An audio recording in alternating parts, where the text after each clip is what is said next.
So come on, let me sort you out. I get this question asked all the time, and this is from Sean Tracy. I'd love to see a series where you take an average golfer and see if you can break 100/90. Well, even better, right? Let me show you how you can break 90 even if you don't hit the golf ball over 200 yards carry.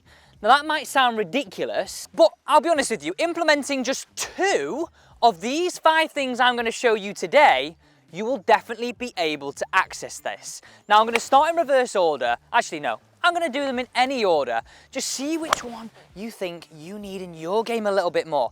I'll be honest, if you can implement all of them, I'd be over the moon for you. So tip number 1, I want to work out how you play a hole. And let's take this stroke index 1 for example, 453 yards.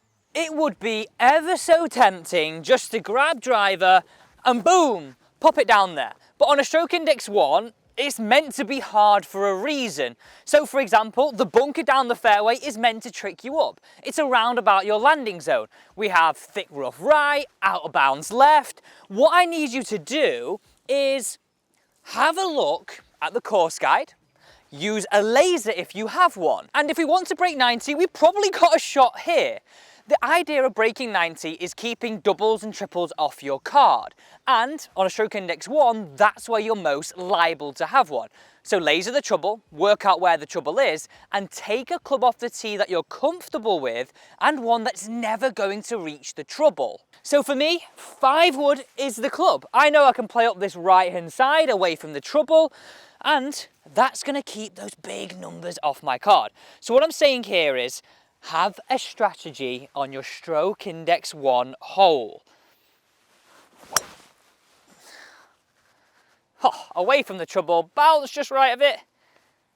You know what, when you're more comfortable with a 5 wood, aren't you, than a driver?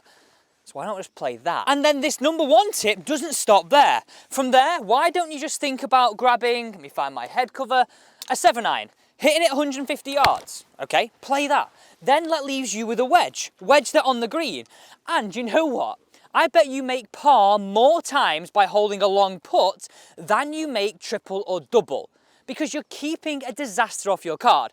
So 5 wood off the tee, a club you're comfortable with, lay it up to around wedge yardage, wedge it onto the green somewhere. If you 2-putt, it's only a bogey. But you know what? Like this, you could make a 1-putt. Let's get on to tip number 2.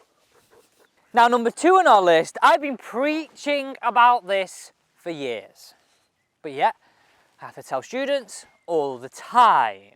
It's about being good with your wedges. Again, think about it. If we're lacking a little bit of distance, which most of us are, wedging, pitching has to be on point. Now, it doesn't need to be technical. All I need you to do is have 2 swings for your wedges. And all I mean by is 2 swings is an arm parallel to the ground, an arm parallel to the ground shot, and a full shot. And I'll be honest with you, my full shot with all my wedges, I don't swing past sort of shoulder height. I don't want to be going like where I am with driver. Just around shoulder height is all the speed, all the impetus you need into the shot.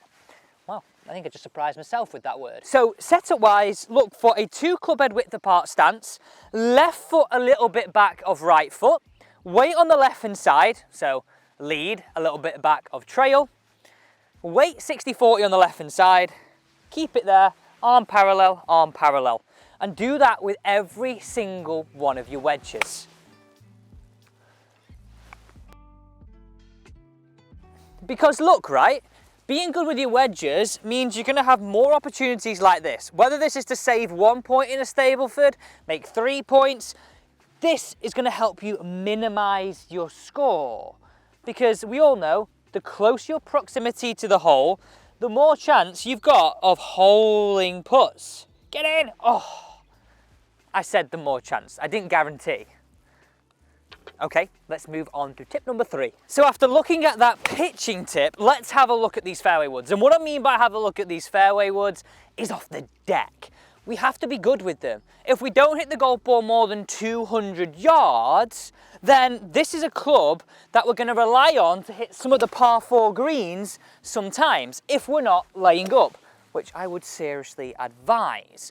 Okay, but to strike these so much better, I just find you've got to use this concept. One of the best sights I've ever seen is Sergio Garcia taking a divot with a fairway wood. It's almost like that crunching strike. So many club golfers like me and yourself, we just sort of brush it off the top.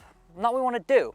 Change the concept. When you're addressing your golf ball like this, we need to make a few practice swings just inside. But I want you to think, split your golf ball in half. Make 2 practice swings trying to brush this side.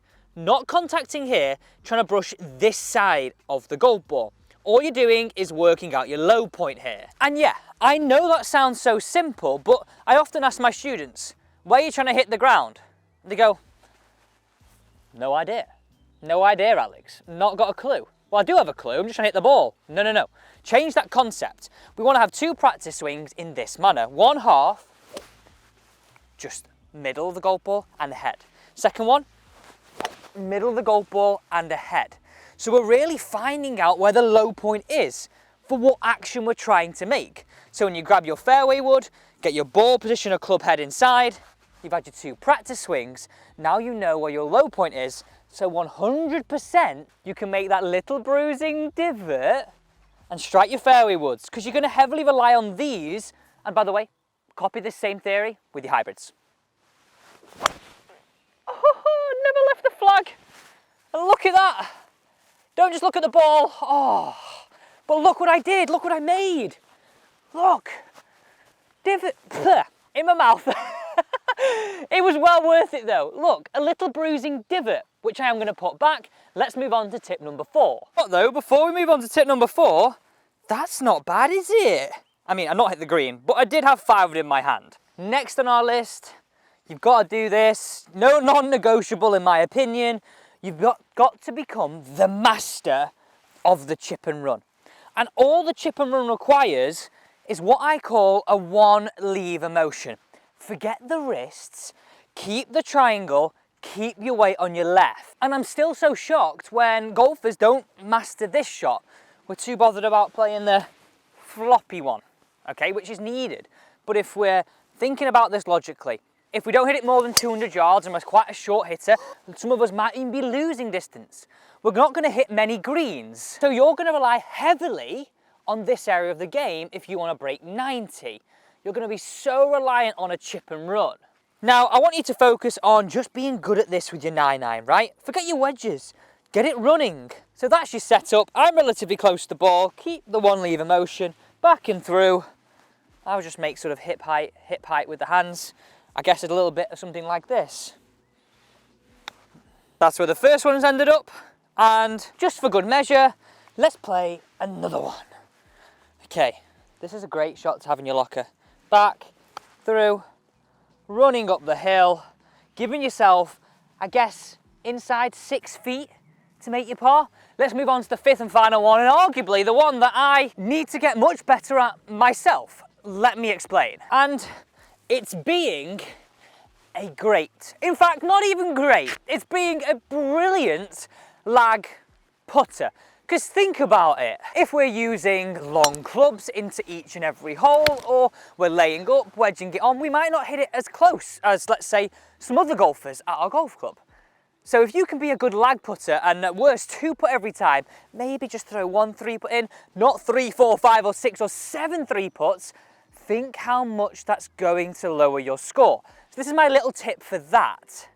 I use this, and I don't know why I haven't spoken about it before now. So look, we're good. I'm gonna go 45, 50, maybe even 65, 70 feet away from this flag. I think about it a little bit like an apple in the bin analogy, or throwing paper into the bin.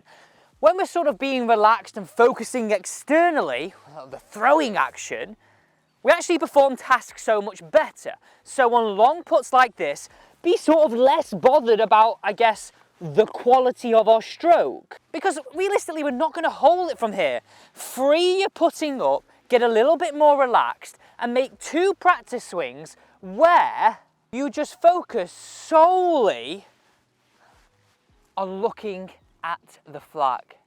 It's almost like I'm going like this. Okay, what have I got to put into this to get the ball to go that distance? Okay, let's have a quick go at this. We've done our practice swings. Up the hill, across to Mackenzie, simmer down, Okay, a little bit firm that one. Told you I need to get better at it. So go again. Practice these. If you can get them inside that bin lid, it's such a corny expression, but it's so true. Up and across. This is so much better. That I say, is what I would describe as stress-free putting and keeping 3 putts off my card.